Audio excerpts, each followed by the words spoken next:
বটতলির থেকে দত্তপাড়া পর্যন্ত দুই ঘন্টা লাগে গাড়ি যাইতে। কত গাড়ি রাস্তার মধ্যে হড়ি থাকে। আমরা এই রাস্তায় গাড়ি চালালে সর্বপ্রথম আমাদের ঘাড়ের ক্ষতি হয়। সড়কের অর্ধেক জায়গা কাদা পানির দখলে, আর বাকি অর্ধেক খানাখন্দে ভরা। ঝুঁকি নিয়ে চলাচল করে যানবাহন, পথচারীদেরও পড়তে হয় বেশ বিপাকে। এমন বেহাল দশা লক্ষ্মীপুরের বটতলী দত্তপাড়া চাটখিল সড়কের। দীর্ঘদিন সংস্কার না হওয়ায় সড়কটি এখন যান চলাচলের অনুপযোগী হয়ে পড়েছে।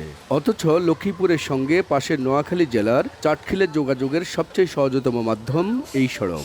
লক্ষ্মীপুর অংশের 7 কিলোমিটার সড়ক এখন পরিণত হয়েছে মরণ ফাঁদে।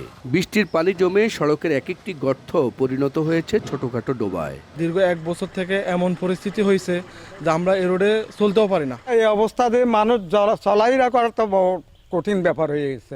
বটতলির থেকে দত্তপাড়া পর্যন্ত দুই ঘন্টা লাগে গাড়ি যাইতে। কত গাড়ি রাস্তার মধ্যে হড়ি থাকে। আমরা এই রাস্তায় গাড়ি চালালে সর্বপ্রথম আমাদের ঘাড়ের ক্ষতি হয়। গাড়ির ট্যাঙ্কি ভাঙি যায়, এক্সেল ভাঙি যায়। এলজিইডি মন্ত্রণালয় সহ যারা যুক্ত আছেন তাদের সকলকে বলবো যে অতি শীঘ্রই এই রাস্তাটা চলাচলের জন্য উপযুক্ত করে সংস্কার করুন।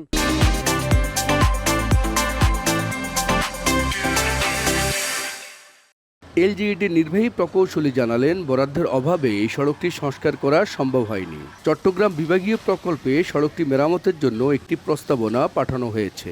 বিভাগীয় প্রকল্পে এই রাস্তার প্রস্তাব করেছি, যদি আমরা বরাদ্দ পাই তখন আমরা এটার কাজ করব। যেহেতু রাস্তাটা গুরুত্বপূর্ণ এবং ওইটা ওয়ারিং করতে হবে, এই জন্য আমরা ওইভাবে ডিজাইন করেই আমরা রাস্তাটা কার্যক্রম করব।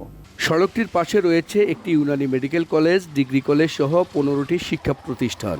এই সড়কে প্রতিদিন কয়েক হাজার মানুষ যাতায়াত করেন। মাজহারুল আনোয়ার টিপু, সময় সংবাদ, লক্ষ্মীপুর।